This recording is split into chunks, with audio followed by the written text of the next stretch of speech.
Jaya Shriman Narayana.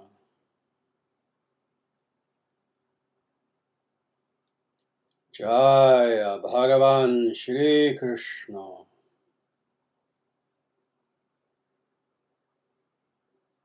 Jaya Shri Guru.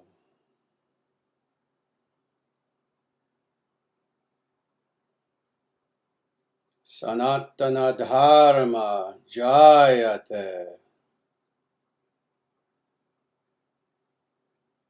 Dharma Rashtra Jayate.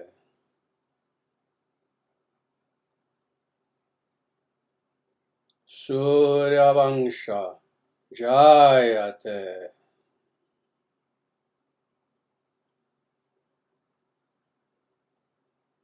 International Sanatana Dharma Society Jayate.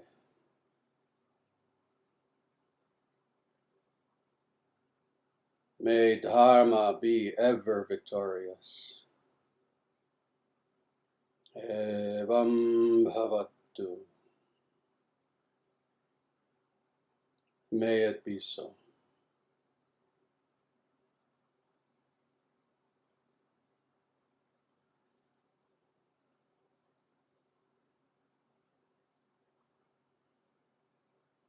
Namaste, everyone. It is absolutely my humble honor and privilege to be here with you today on this Monday evening.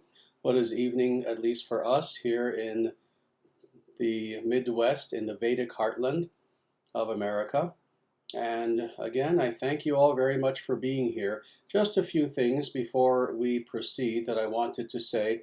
First of all, a little bit later this week, I don't know the exact day, but we will be releasing part 5 of a video series that is ongoing that's entitled Curing the Poison of the Kali Yuga. So we will be releasing the latest installment, part 5, probably in no more than a few days, something like that. And this is something people have been waiting for quite some time, is this next installment. And it will be released exclusively on BitChute, Rumble, and Odyssey. We have channels on all of those platforms. It will not be released on YouTube. None of the videos of this series have been released on YouTube. But when that is released, please look out for that video. It will be announced on all of our platforms, on Telegram and Twitter and Gab, etc., etc. So please look for that announcement. The other thing that I wanted to say is, as people know, every year, as is true for pretty much every nonprofit organization in the United States of America, the International Sanatana Dharma Society will be having our year-end fundraiser. And we're going to be starting this in a week, approximately. So on December 1st, and this fundraiser will be going on for 30 days. And the idea of the fundraiser is indeed to ask people for donations, however much they can give, whether it's $1, whether it's $1 million, or anything in between, in order to help us, to help the ISDS with all of the projects that we will be engaging in the future, as well as all the many projects that we're engaging in now. But again, we will be officially kicking off our year-end fundraiser starting on the 1st of December. In the meantime, if you look in the chat, you'll see that pinned to the top of the chat, there is the link if you want to make a donation now. If you want to beat the crowd, let's say, make a donation now, please feel free to do that at any time during this live stream. And there are other announcements that I would like to make, but maybe next week, just ongoing projects and other interesting, wonderful things that are happening with the ISDS. But for now, as I promised everyone, and as is explained in the description, this is going to be a Q&A in which for approximately the next hour or so, I will be taking any sincere questions on Sanatana Dharma and on the Vedic tradition very specifically. So if you have any questions that you would like to ask, now is the time. So for the next approximately hour or so, I will take any philosophical, theological, religious questions that you have about the Vedic tradition. about yoga spirituality, about meditation, about Vedanta, etc., etc. So with that, I now throw it to you to please feel free to ask any questions that you have. It'll be my, again, honor to answer them.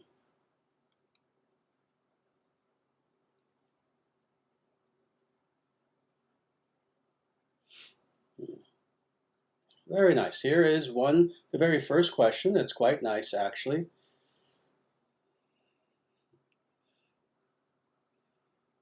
Very good. And this is from Draco Distortion. And it is, please accept my humble obeisances. Would you tell me about Lord Ganesha, who he is, and why he is important for practitioners of Sanatana Dharma today?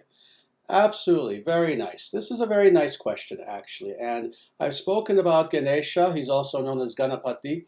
I've spoken about him many times in the past, but it's rare that someone will actually ask me a question about this very well-known, very, for lack of a better term, very popular god.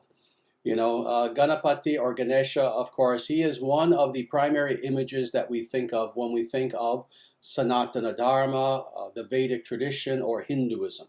And the reason why that's the case is many reasons, actually. First and foremost, how he looks. How he looks, of course, is very interesting. People will sometimes call him an elephant god. He's not quite. It's not like he is the god of the elephants. That's not quite accurate. Rather, it is true that he has a man's body and an elephant's head. As far as why that is the case, well, there's a very nice story that explains that. You can very easily look that up yourself.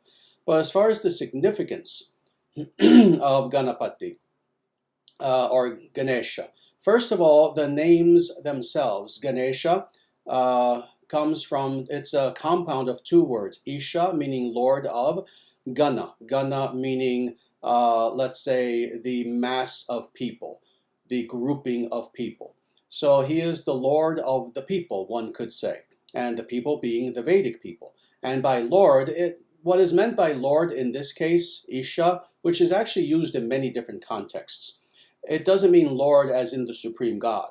Rather, it means Lord as in, let's say even in Europe in medieval times, you had lords. You had individuals who were leaders of their people. Well, in that sense, so someone who was kind of a leader of the flock, a leader of their people. So that is what Ganesha means. Ganapati also means pretty much the same thing. Pati, again, means someone who is the master, and Gana, again, means a grouping of people. So that's what the names actually mean themselves. As far as Ganapati, he is one of the gods. Again, he is not the supreme being in any way whatsoever. Rather, he is the son of Shiva and Parvati.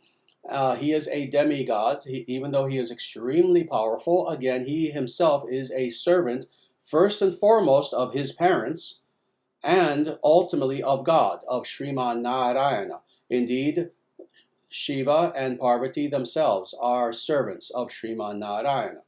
Now, the reason why Ganapati is so popular is several things, and the reason why he's so important. He is a god of several different things, and the two foremost of which are wisdom. So thus, if an individual wants to acquire wisdom, they can appeal to Ganapati. Indeed, there are several beings who are considered to be patrons of reason and logic and learning and wisdom, etc. Ganapati is one of them, Ganesha. The other is Hayagriva, who is an avatar. And then Saraswati also is considered to be a goddess of wisdom. So there are several of these individual gods and goddesses who we appeal to for wisdom. Now, getting back to Ganesha specifically, the other thing that he is known for is being the remover of obstacles. And by obstacles, what are meant are all obstacles. Material obstacles that are in our way, indeed something as pedestrian as, you want to start a business and you have obstacles in your way. Well, you appeal to Ganapati. You offer a little puja and prayer to Ganapati. But then also spiritually as well. If we feel that we have obstacles in our way spiritually, then also we appeal to Ganapati. Now, because this is such, let's say, a universal problem, the fact that, everyone has some obstacles in their way. And again, either material, spiritual, a wide variety of different obstacles. What we see is that Ganapati, Ganesha, is worshipped all across the entire spectrum of Sanatana Dharma. So he's not merely, let's say, a Shaiva deity. That is, if you're a devotee of Shiva, it's not merely that if you're a Shaiva, you worship him. Vaishnavas worship him. Shaktas worship him. Indeed, any followers of Vedic spirituality, they all appeal to and worship Ganapati. This is why it's pretty much the case that any Vedic temple that you go to, regardless of who is the main murti, and again, it can be Shiva, Nataraja, it can be Krishna, it can be Narayana, Rama, etc., etc. It can be one of the goddesses. Regardless of who the main murti is, it is almost always the case that you will also have a small altar there of Ganapati. And the reason why is you worship him first. You ask that all obstacles may be removed from your path so that then you may worship the deity unencumbered. So I hope that's enough information, but that is Ganapati and why he is of importance for practitioners, very specifically.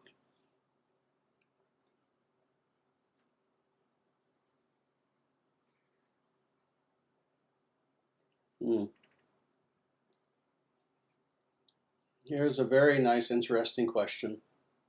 And this is from Varsaga. Namaste Acharyaji. How do we contemplate on the impermanence of material pains and pleasures?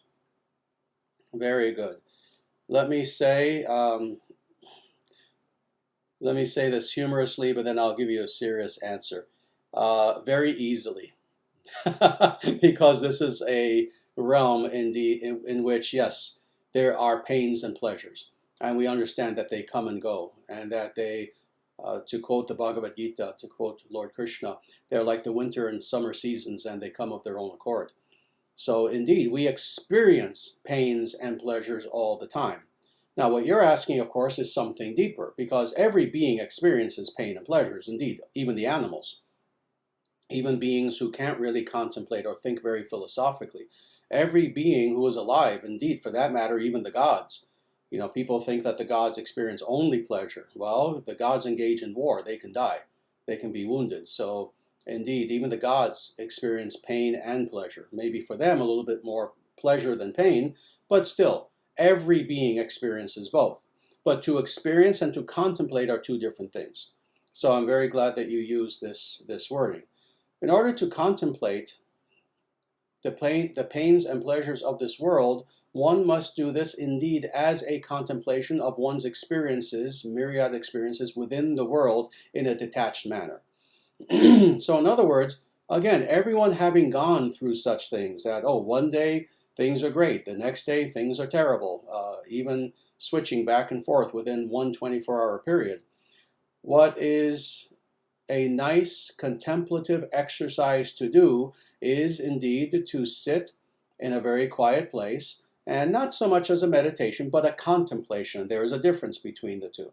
As a contemplation, to think about indeed the experiences that you've had in this world, where there have been these ups and downs, where it's been like a roller coaster. Quite literally, think of the wildest roller coaster you've ever been on. The material world can be even wilder. And contemplate the experiences that you've had, how you have reacted to those experiences, how, yes, you've had many, for example, bad things happen to you, but each time you get through them, you're still here, you're still alive, otherwise you wouldn't be asking the question. So you survived the pain. And the pleasures, yes, we know that the pains stay with us in memory more than the pleasures. And the reason why is because we want the pleasures. So we may have had just as many pleasures as pains, but it's a little bit more difficult to remember those. They're not as stark, as traumatic. They don't make the same impression in our mind. This is why, indeed, we have to contemplate both, and being aware of, cognizant of the fact that sequentially, with everything that's happened in our life from our earliest memories up to now, good and bad, pain and pleasure, we know that they have come and gone, but we are still here. So thus, they are impermanent. There is nothing permanent about the pains and pleasures. So what does this mean? It's not that the pains and the pleasures have no meaning. You see, some people go too far and say, well, these have zero meaning. Well, in the ultimate sense, if you become a liberated being, certainly that's the case. But in the meantime, all of these experiences that we have are fuel for us to continue our spiritual growth. So certainly the pleasures that we've had, if they've been legitimate sattvic pleasures, that's wonderful. Revel in those. Those are a good thing. If you've had very good, wholesome pleasures in life, hugging your mother as a child, something just wonderful and innocent like that. But those pleasures that were hedonistic, contemplate upon how, no matter how convinced you were at the time that, oh, this pleasure, I'll do anything to have this pleasure right now. It's the most important thing in reality. Where is it now? It's gone. It's gone. And then conversely, thinking of the pains in one's life, how at the time that you were experiencing something terrible, and it could have been something terrible, not just a physical pain, it could have been something emotional, something where you lost something or someone very close to you, and you went through tremendous pain. It could be that you were in love with someone, and that person left you, or something happened.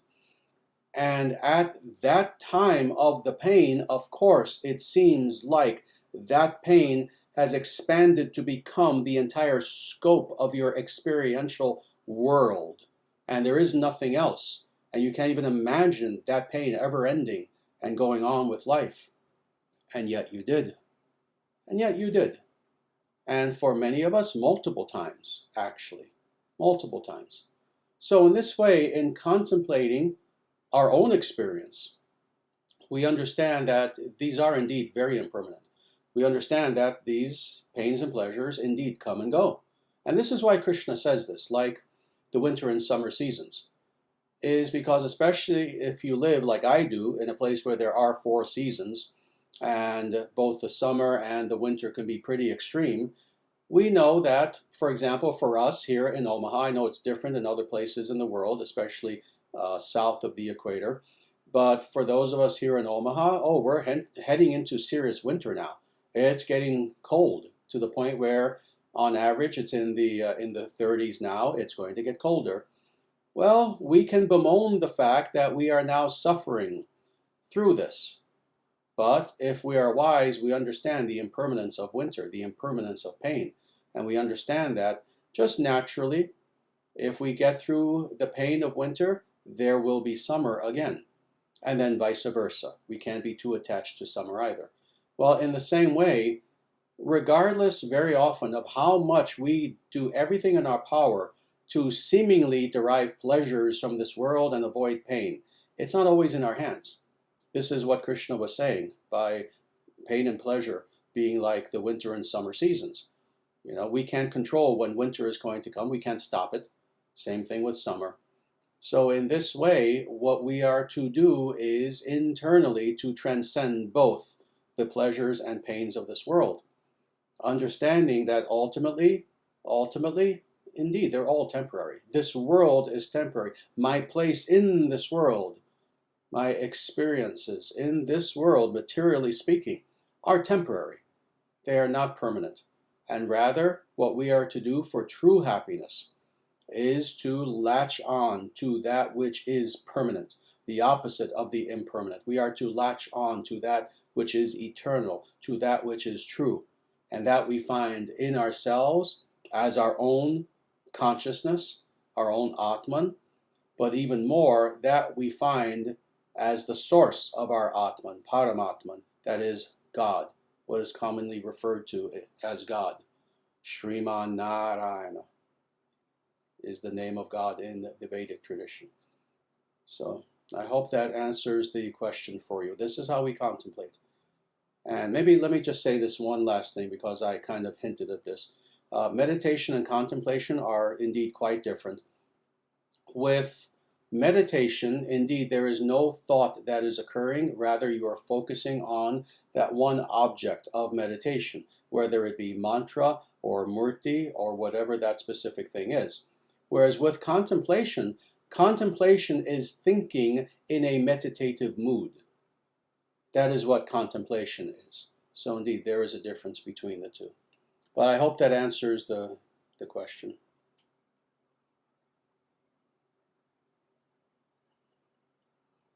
Very nice. There's a nice, not so much question, but a comment, but maybe I'll comment on his comment. This is Zarni. And Zarni, namaste. Very good that you're here. I'm very happy to see you. And you say here, namaste. I usually do spiritual practice during the weekends when I wake up before sunrise. Very nice. Very good. Let me, if I may, let me comment on this a little bit, actually. First of all, it is wonderful that you even strive to do spiritual practice. Doing spiritual practice is what it means to be a spiritual person. Let me repeat this. Doing spiritual practice is what it means to be a spiritual person. You know, in our postmodern internet-driven culture, so many people speak about spirituality. They will claim that they are spiritual. They'll repeat this brainless mantra, I'm not religious, I'm spiritual, etc., etc., etc. But unfortunately, for too many people, what they think it means to be spiritual is to think about spiritual things, to have spiritual opinions, to have spiritual beliefs, etc., etc. That is certainly the beginning of spirituality. The beginning of spirituality does begin here. We have to think, we have to indeed contemplate spiritual topics. But what it truly means to be spiritual in a meaningful sense is to do spiritual things. That is, to actually engage in spiritual practice. This is why in so many of my videos, you'll see that I stress this again and again and again. Sadly, many other so-called gurus don't. They'll just drone on and think that that's helping people. Whereas I repeat to people again and again, do not listen to someone who just drones on and on. Rather, practice. You must practice spirituality. Indeed, I tell people, it's wonderful if you are here listening to my talk. Thank you for being here. And if you are sincere, it will benefit you. Again, this is the beginning. Is first you have to hear, but then you have to do. If you want to make actual spiritual progress, that comes from actual spiritual practice. So indeed, Zarni, let me say, wonderful that you are practicing in every way. You say here you tend to practice on the weekends because you can wake up before sunrise. It is wonderful to practice before sunrise if a person can. But at the same time, let me tell you, try to practice every day. Even if on the weekdays you cannot practice before sunrise, that's all right. Practice anyway. It's better to practice every day than only a few days, but doing it quote unquote perfectly. You know, waking up very early, seeing the sunrise, etc. If you can do that, that's wonderful. But even if you can't, even if it's a Tuesday, a Wednesday, a Thursday, and you cannot do spiritual practice until 7 o'clock at night, if that's the only time you have, better to do it every single day. And then again, those days that you can wake up early, that's even better. But the most important thing is to practice on a daily basis. And I'm saying this not just to you, Zarni, but to everyone. Everyone. This is what it means to have a spiritual practice. You do it every day. Very good.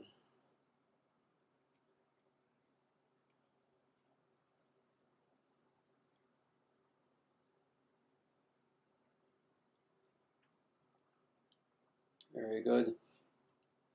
Here's another interesting question from New World Over. And it is Namaste Sri Acharyaji. Do the lives of Jesus and Krishna have a connection between them? I've often heard researchers point out similarities such as miraculous birth, being the target of a tyrant, etc. Interesting question. No one has ever asked me this before, and indeed, let me answer this, and with a little bit of depth and certainly 100% accuracy. Let me answer this. Indeed, people have seen many similarities, indeed, not just between Krishna and Jesus, but quite a few, let's say, saintly beings. In the case of Krishna, of course, Krishna was much more than just a saintly being. He was God. But still, he also, of course, being God, was by default a saintly being. So certainly you see many, many parallels, many similarities. This is the case for several reasons. First of all, and again, first dealing not just with Krishna and Jesus, but all saintly beings, there does tend to be an enormous amount of similarity between them because of the rarity of who such beings are.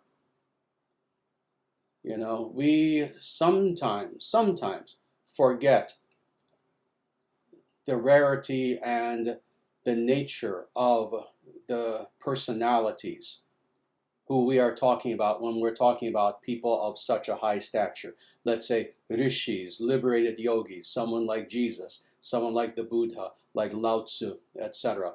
Individuals who are indeed not just advanced, not just that, oh yes, they got a year of sadhana ahead of me. No, these are beings who are infinitely above us as far as advancement. We see many similarities between these beings, and the reason why is because of the rarity of such beings. They are in a class, in other words, of themselves, of their own.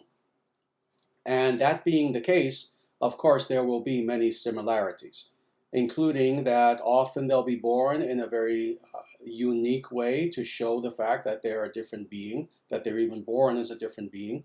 They'll have different sorts of pastimes throughout their lives, where you'll see certain patterns that are there, etc.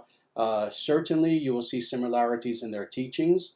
And again, this is not a radical universalism. This is talking about exclusively individuals who are dharmic teachers. You'll see similarities. You'll see the same thread that is there throughout, regardless of the rishi or sage you're talking about, etc. So you do indeed see similarities. Now, getting to what you asked about very specifically, and that is Krishna and Jesus. And you mentioned two things here. First, miraculous birth and being the target of a tyrant. Indeed, both Krishna and Jesus had these two things, among many other things, in common. As far as their birth, indeed, they had their special birth, such that those individuals who were there to witness their birth and who would come after would understand the stature and the nature of who these beings were. Also, these beings were born to be kings. That being the case also, we see similarities in their birth stories.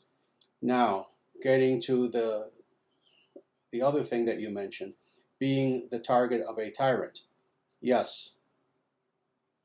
Sadly, other than the Satya Yuga, we find that in one way or another, in one place or another, often in multiple places, now in the Kali Yuga, omnipresent, there are tyrants. There are tyrants.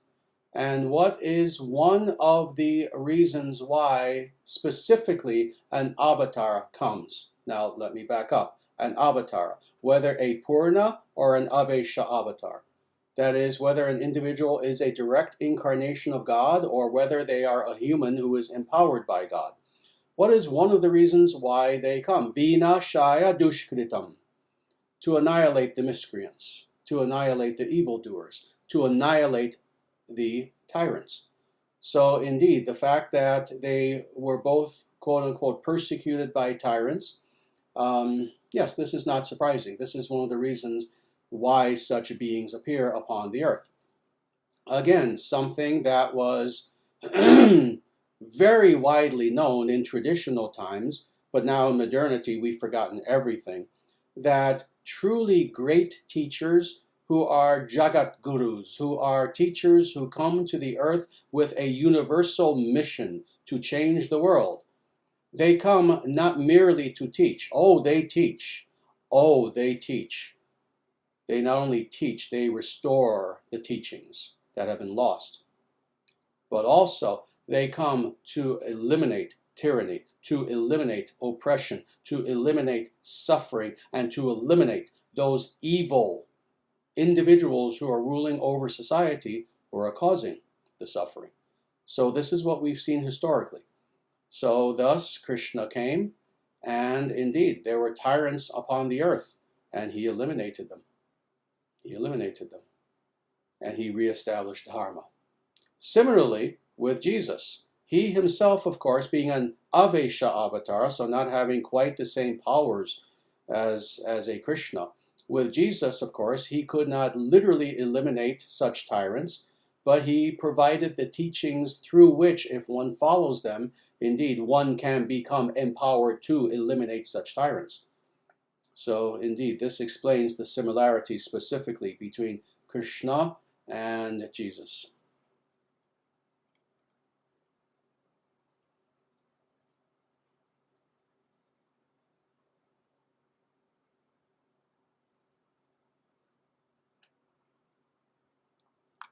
Good. So as I've said before, one of my favorite names, this is a question from Pippin. And Pippin, very good to see you. I haven't seen you in a little while. I'm very glad that you're back. And a very nice question. Namaste, Acharyaji. What is the Dharmic perspective on AI art? Can we generate sacred images using it? Very good. Let me tell you from and obviously I'm not a computer scientist or an IT expert in any way whatsoever. So from my limited understanding of what is AI and what is considered to be AI art, as long as one is indeed using any sort of artistic creative tool in order to convey the nature and the grandeur of the transcendent, then there's absolutely nothing wrong with that. So, of course, we know that there are the traditional arts, the physical arts. There's sculpture, there's painting, etc. Of course, extending this, there's music and poetry and so many different arts that have been used in the past, either for good or for bad. And its intended purpose, as is known by more advanced people, has always been, indeed, again, to share the transcendent, a transcendent experience with those individuals experiencing the art. Well, of course, today we have many more art forms that exist. So we have people who do digital art. We have people who do computer-generated art of every description. Indeed, I've written about a dozen books or so, and that's how the book covers were created for my books. This was not done as actual paintings, like literally getting your hands dirty with paint, but rather these were done digitally. So indeed, one can use such means in order to create sacred art. There's nothing wrong with this whatsoever. There you go. I hope that answers the question.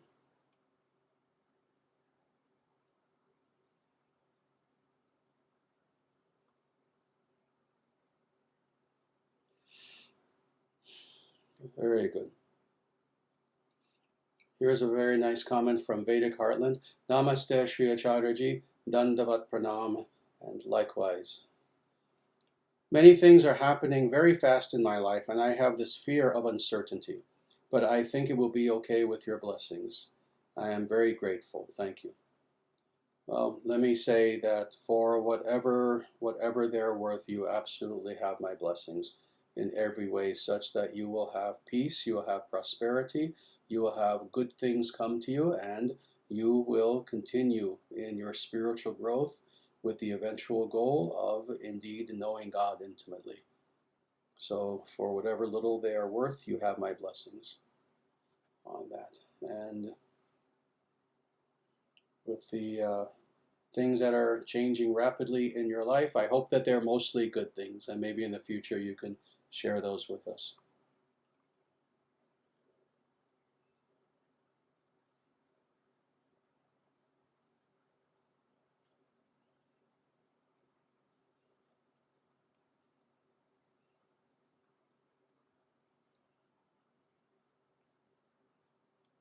Please give me a moment. I'm just looking at more questions here.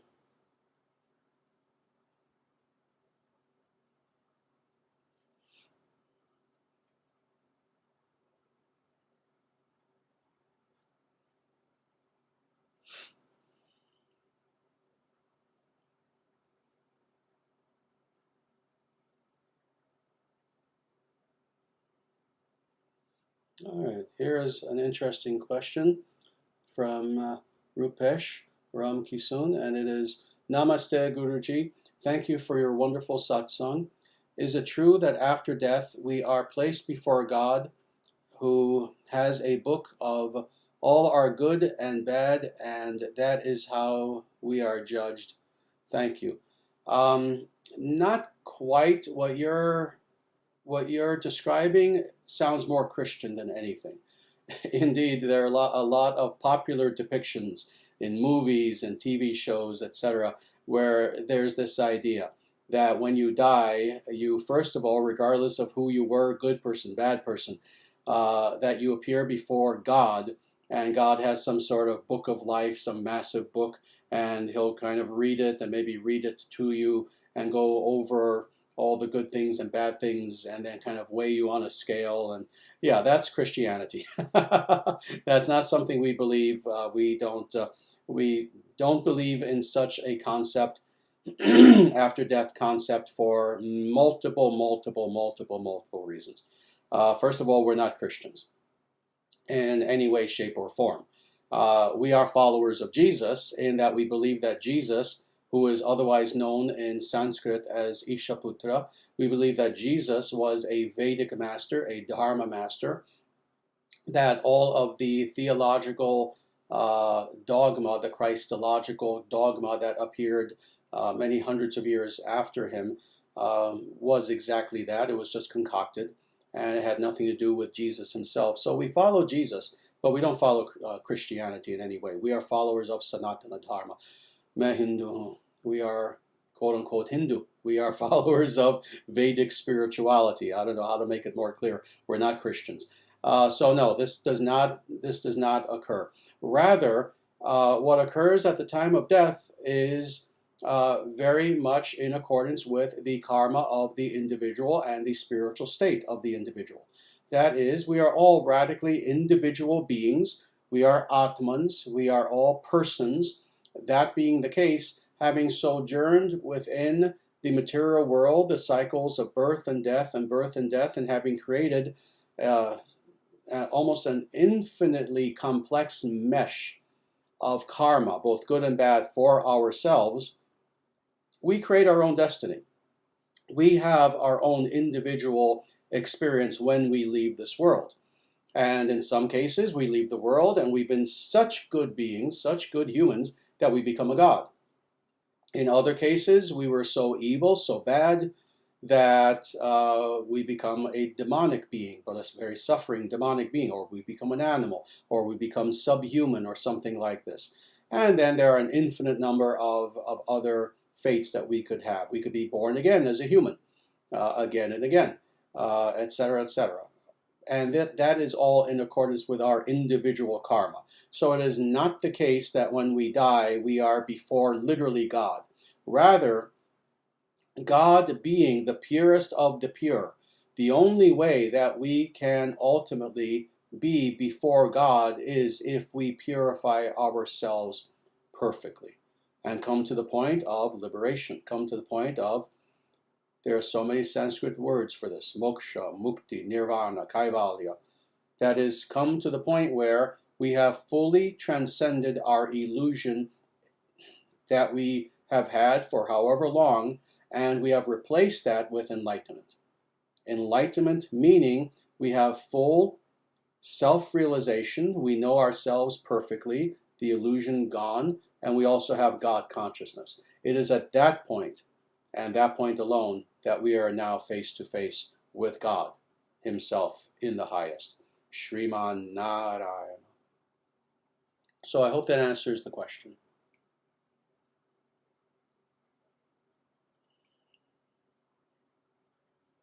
Very good.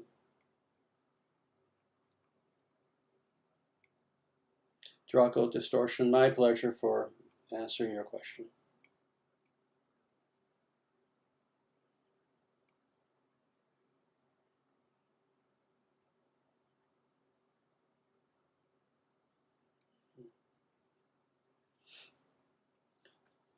Very good. Here's another question from Rupesh, and it's a different question, but also dealing with after death, what happens after death.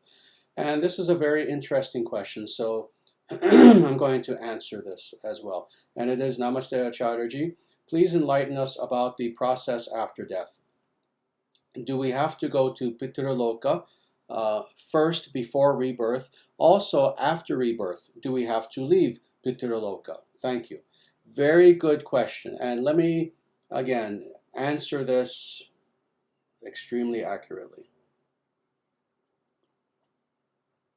For those individuals who are not aware of the Sanskrit, Pitraloka is the realm of the ancestors. Pitr meaning ancestors, Loka meaning world, planet, realm. It means several different things.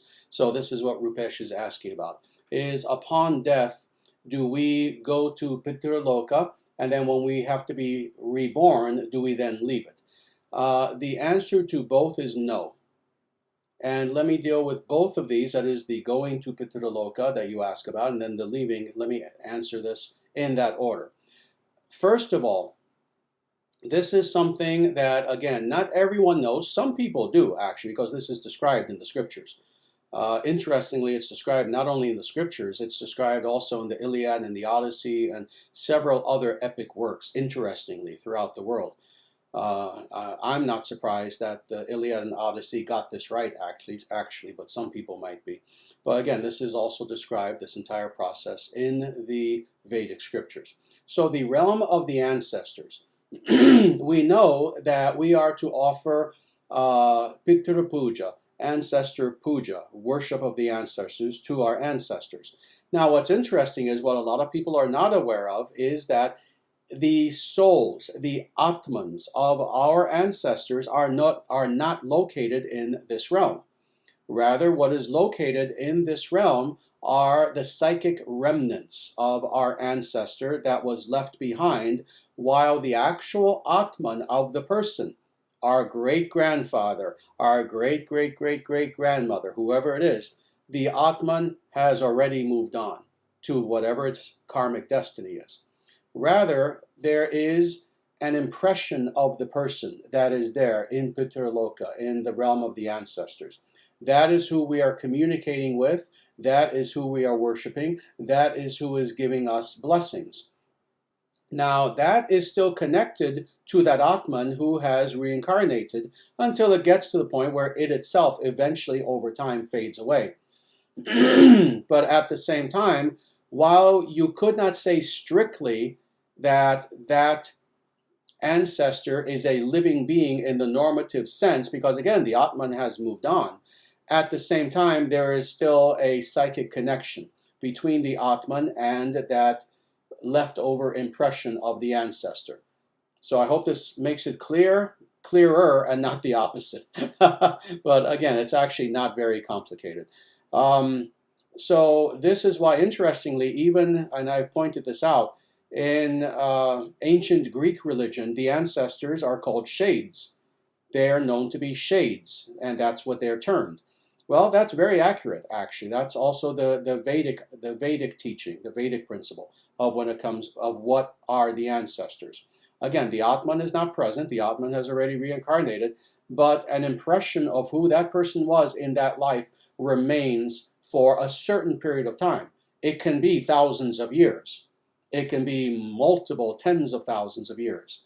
But even that eventually fades away. But we still have the ability to interact with that psychic aspect, that shade of the ancestor. Now, all that being said, a person can choose to purposefully go to Pitraloka when they leave this world. In other words, their actual Atman and who they are psychically coupled with the Atman can indeed go to Pitraloka. That is very rare, and a person would have to choose to do that. But indeed, that's a possibility. But such beings would be a minority of individuals who you would actually find in the realm of the ancestors. That is, beings who actually have still Atman there present within them. So I hope that answers the question. So, of course, this answers both questions, I believe, as far as rebirth and having to leave there as well. Very good. And again, please be patient as I look through these questions.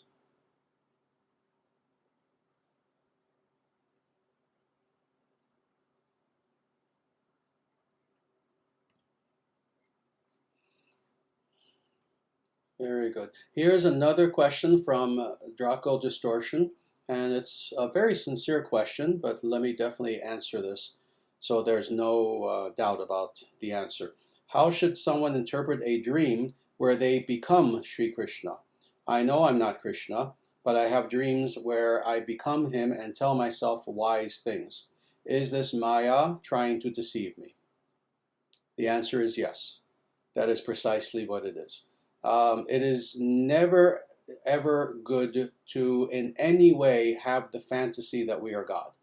And that is either consciously, that's the worst. That's demonic. If you ever encounter, let me state this very, very clearly.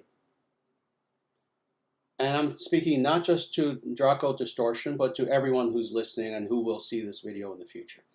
If you ever encounter an individual who claims in any manner whatsoever to be a spiritual teacher, whether Vedic, whether New Age, whether no name whatsoever, oh, I have my own path, I follow no path, but oh, I'm here to teach you spiritually. Whenever you encounter any video of any such individual, and they say to you, I am God, you are God, that person is a demon. No, they're not mistaken. They don't just have their own point of view. This is why we have fallen from the spiritual state to the material world to begin with. This is the very core root of evil. This is the core root of ignorance, of illusion, and of false ego. Is that rather than with humility wanting to be a servant of God, very arrogantly we began to act as if we were God. So this is something very, very important to understand, that whenever you run across anyone, a person's book, people don't read so much anymore, they see videos. If you see a video of a so-called spiritual teacher and they say in any way, I am God and or you are God, that is a demon. That is an asura. That is a person who is teaching the opposite of any form of legitimate spirituality. Now, that being said, dreams are innocent. You know, we can't control our dreams. So Draco, please don't don't freak out and think I'm calling you a demon in any way. I'm not, and please don't ever think that I am. But the point is that with that understanding, yes, such dreams are Maya. Such dreams are illusion, and they are not good. We, in our spiritual pursuit, we don't want to replace God. We want to serve God. We want to serve God. We want to serve God, and in that way, bring our life to perfection. So I hope that answers the question.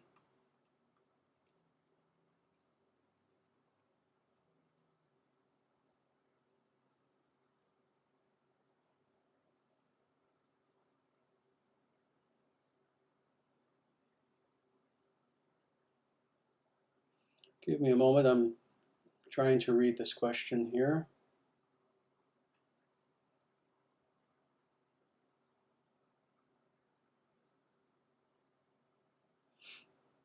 Very good. All right, this is a nice question from Mr. Oldenswolf. And I think there was one word in there that was maybe typed in by mistake or something. That's why I was having just a little difficulty with it. But what you're asking, I believe, is Namaste Acharyaji, and Namaste to you. Is Sri Hanumanji, as a devotee of Sri Ramachandra, considered to be and I assume you're saying Vaishnava, and then with the second part I get confused because you throw in the name Andrew, and that was probably a mistake. You say, and why should we connect with Sri Hanumanji? Very nice, wonderful. So yes, to answer the first part of the question, so Sri Hanuman is absolutely a Vaishnava. He is one of the highest of Vaishnavas, being one of the greatest devotees. Indeed, the greatest devotee, next only to Sita Devi, who is the consort of Rama. Sri Hanuman is the greatest devotee of Lord Rama. That being the case, he most definitely is a Vaishnava in every way. Lord Rama himself, of course, being an avatar, a Purna avatar, a pure and perfect full avatar of Sriman Narayana. And Hanuman is known, of course, to have great devotion to Lord Rama, very pure devotion. He is a servant of Rama. You see, it's interesting how in Hanuman we see several things coming together perfectly, and this being the case, he is a perfect model for us. You see in him that he is someone who is a devotee, but he also couples that devotion with service. You see, he is always serving Lord Rama. It's not just that he is a devotee, but oh, he's just kind of sitting in a cave, just having devotion toward Rama, but not really doing anything active in the world. No, he is a servant of Lord Rama. We see this. We also see that Hanuman is a yogi. He is indeed a bhakta. He is a practitioner of Vedic spirituality on the one hand, but he's also a warrior.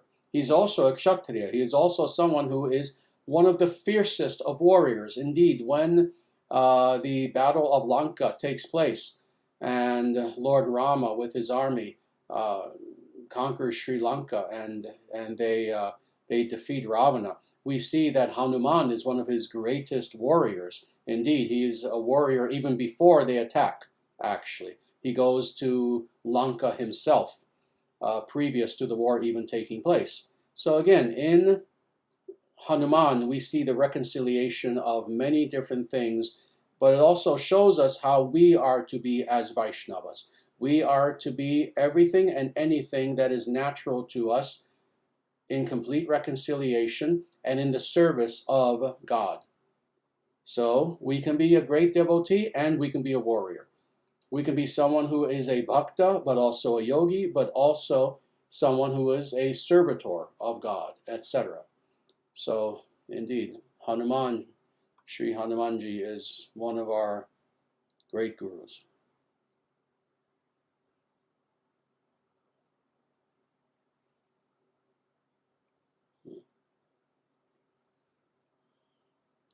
Very good.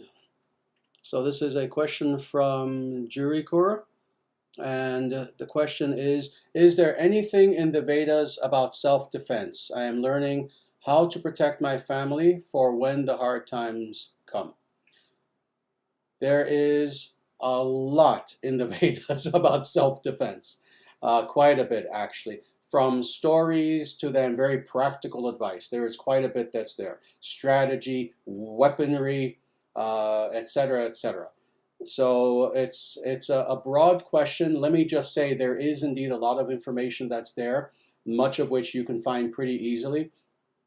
Throughout the totality of the Vedic scriptures, of course, you have many, many, many, many stories of wars that take place, and warriors, and the tactics that they used, and the weapons that they use, etc., etc. So self-defense is something that is very much encouraged in Sanatana Dharma. Indeed, this is one of the misconceptions about the Vedic tradition, is that we are a pacifist tradition. That's a lie. That's a lie. All you need to do in order to prove that it's a lie is, again, pick up a Vedic scripture and read it. Indeed, what is the most popular Vedic scripture in really the world? This means both India, Europe, everywhere, America. It's the Bhagavad Gita. And what is the Bhagavad Gita? The Bhagavad Gita is a discussion between Krishna, God, and a warrior who is about to take part in a massive battle, a war, the Mahabharata war. You know, and what does Krishna say to Arjuna? Does he say, oh, you must relinquish all arms and simply be a peaceful mendicant, and etc., etc., to the amazement of many people who have a small fund of knowledge, to quote Prabhupada, and who are shocked by this? Krishna tells Arjuna the opposite. Fight, fight, fight for Dharma, fight for good. This is what God tells this great devotee and warrior, Arjuna. So indeed, when it comes to the concept of self-defense, of fighting for the good, fighting for something that is just, that is dharmic, indeed, we find all throughout the Vedic scriptures that this is encouraged. Now, as far as specifics, there is Vedic martial arts. Just look it up. Google it, literally. Look up Hindu martial arts, Vedic martial arts. There are certainly places in India where you can go and spend years studying this. In Kerala, the state of Kerala very specifically, there are many institutes where you can go and study Vedic martial arts. And these are martial arts that include everything from hand-to-hand combat to weapons, the likes of which you've never seen in your life if you're not familiar with Vedic martial arts. They have weaponry that is mind-boggling, actually. And indeed, if you were very dedicated, you could go to one of these institutes and study. And indeed, I know that outside of India, there are very few, but there are a few places where also you can study Vedic martial arts. Hopefully in the future, this will become something much more prevalent than it is now. But indeed, as far as the practicality, there is everything. There is Vedic sword fighting, spear throwing, staff fighting, archery, etc. There is everything imaginable. And again, hand-to-hand combat.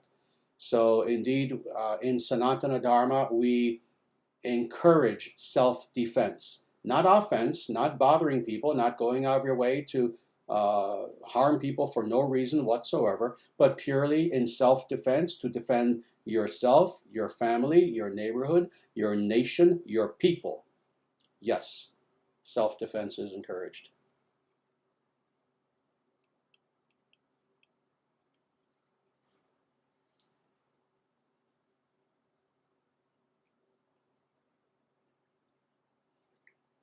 Very nice. I, of course, have to answer this very carefully, and I'm going to answer it very carefully and very briefly. And this is a question from Wise Sage. The swastika is an ancient auspicious symbol that spans back thousands of years and is found throughout the world. It is claimed to be a Hindu symbol, but is the swastika mentioned in any scriptures? Yes, it is. It's mentioned in multiple scriptures. It's found all throughout the length and breadth of the ancient Vedic world. To this day, you can go to Vedic temples, Hindu temples, and you will see swastikas carved out of stone. You will see swastikas on murals. You will see murtis, deities with swastikas on their chest, etc. And indeed, the swastika, I know, of course, it's been controversial since World War II, but this is not the swastika we're talking about. We're going back to truly ancient times. The swastika was considered to be the preeminent symbol of Dharma. It's for this reason that you find it, especially in the overtly, consciously Dharmic religions. So indeed, like I said, all throughout Sanatana Dharma, you can visit Hindu temples, you'll see a swastika. Many of them. You can go to Buddhist temples, you'll see swastikas. You can go to Jaina temples, what we call Jains, Jainism. You will see the swastika, and on and on. But indeed, it is a universal symbol that's found among multiple ancient peoples, civilizations, tribes, etc. And it is ultimately, in this ancient sense, it is an auspicious symbol. It is a good symbol. It is the preeminent symbol of Dharma. And swastika, it's spelled with a V, not a W. That's the incorrect way that 99.9% of people spell it. But in Sanskrit, it's SV, swastika. Very good.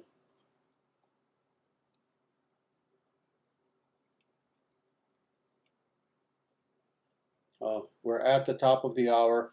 Like always, let me see if maybe there is one more question that I can answer quickly. So please give me a moment. I'll especially need a little time. I want to look through several of these questions.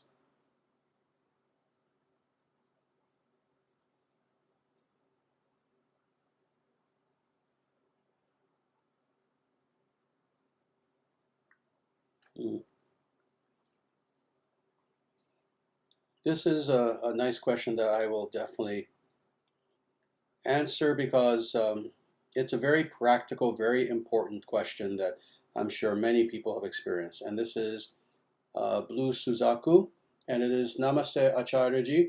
What would help to stoke the love in my heart for Narayana when I chant his mantra? Oftentimes I try to invoke such feelings, but my chanting is very mechanical and dry. Oh, actually, there's a follow-up. You say, and my heart feels closed despite my efforts. Very nice. Yes, let me address this actually. First of all, let me say that this is the nature of sadhana, the nature of practice, is that at some times, oh, you will feel it. At sometimes you will feel connected very directly to God, to Sriman Narayana. But then there will be days when you don't feel it. And indeed, it does feel mechanical. And in fact, if anything, you're kind of hyper aware, hypersensitive, hyper aware of the fact that you're uttering the words. And indeed, like you said, it even feels mechanical. And you'll go back and forth. And sometimes are wonderful. Sometimes there are other challenges even that occur.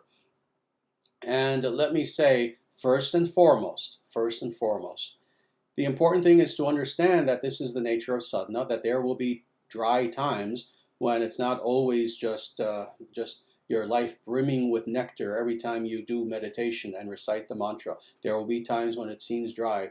Despite that, you continue anyway. This is the example that I've given, is that we experience this with anything that's of importance. Let's say there is something that you love and you choose to study it. You want to go to college or something, someplace where you can focus on that. And for the most part, you're feeling it, you're happy, you're enthusiastic, but once in a while you will wake up that day and you do not feel like studying that thing whatsoever. In fact, you start to doubt, why am I doing this? This is hard, I'm just not feeling it anymore, I don't feel enthusiastic. This is true for everything. This is also true for sadhana as well. Like with every other discipline, you do the practice nonetheless, because you know that in the end, if you continue, the very fact that you were able to get over that hump itself helped you to renew that nectar. So you don't give up, whatever you do. The other thing I would suggest is this, very practically. There are two things that you want to add to your life in addition to the actual practice of mantra meditation. The first is what is called kata. The other is sadhu sangha. Now, sadhu sangha you're doing now. And that is having the association of other devotees. Sat sangha, sadhu sangha. There are many different terms for this. And that is, you want to never be in complete isolation. See, it's when especially you find yourself in complete isolation that things start to become a little bit dry. But rather, this is why in the Vedic scriptures, including Bhagavad Gita, again and again, it explains the importance of practicing spirituality as much as you can in the association of other people. Now, I don't know your particular circumstance where you live. If you have such physical association, if you have a Vaishnava temple, a Vedic temple, where you can actually go and speak with people and engage in kirtan and other activities with people, that is wonderful.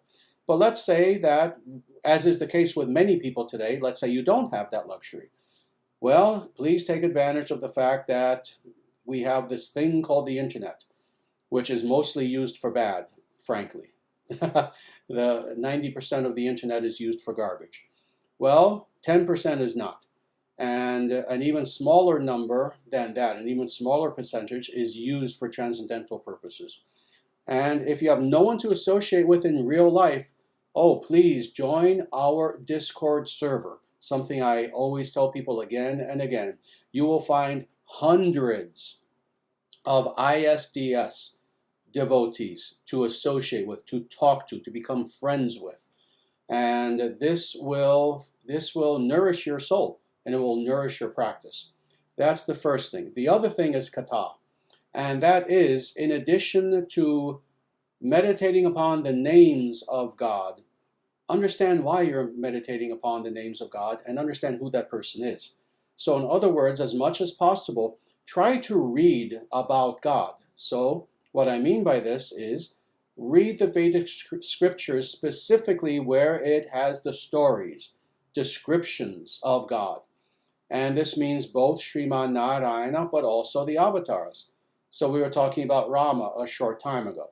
There is a wonderful scripture called the Ramayana. It's incredibly long, but it's beautiful from the very first word to the very last word and everything in between. And it is the story of Rama. read this when you can. Find a copy. There are copies available on Amazon, many places. Find a copy, start to read about the glories of Rama, about his personality, his activities, descriptions of him. Get the Srimad Bhagavatam and read the 10th canto, which is the entire story of Lord Krishna. If you can't get the Srimad Bhagavatam because, it's just too many volumes, get something called Krishna Book, which was written by Prabhupada. It's in 3 volumes. Sometimes they put all 3 together as 1 volume. But again, it is the story of Krishna. Read about Krishna. Know who this personality is, who you are focusing on as you say the names. And believe me, if you know who this person is and then you meditate upon the names, the nectar will come back. So these are the 2 things I would suggest. Satsangha, associate with other Vaishnavas. And again, this is why the International Sanatana Dharma Society exists. This is why it exists. It is an association of devotees.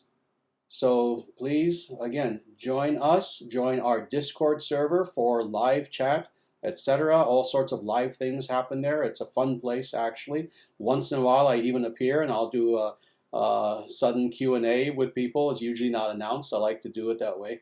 But please join our Discord server, get association, and begin to read about Sriman Narayana and his avatars in such a way that it becomes something alive for you. So I hope that helps. And again, please keep us updated. Very good. Well, it's definitely past the hour at this point. It's 9 minutes past. So sadly, I will end here, even though I know there are more questions. Did my best with actually an hour. It's been an hour pure Q&A. So I did my best to answer as many questions as I could. I'm sorry I could not get to all of them. But this is why you please continue coming back every Monday. And again, join Discord as well. And I do give talks exclusively on there once in a while. I do Q&As pretty often these days on there. And there will be more opportunities in the future for you to ask your questions. So with that, again, I thank you all very much for being here. Until we get together again next Monday, namaste.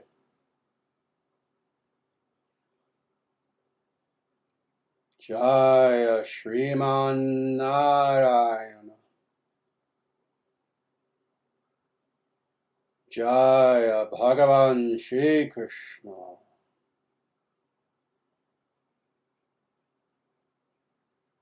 Jaya Shri Guru.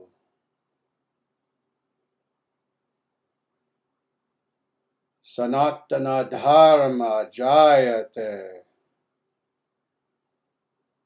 Dharma Rashtra Jayate. Surya Jayate. Victory to the Dharma nation. Evam Bhavatu. May such victory be so.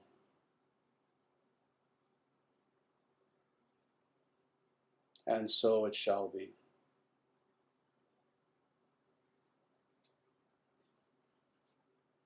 Everyone, until the next time that we get together again, I ask you please to, in every way, please take very good care of yourselves.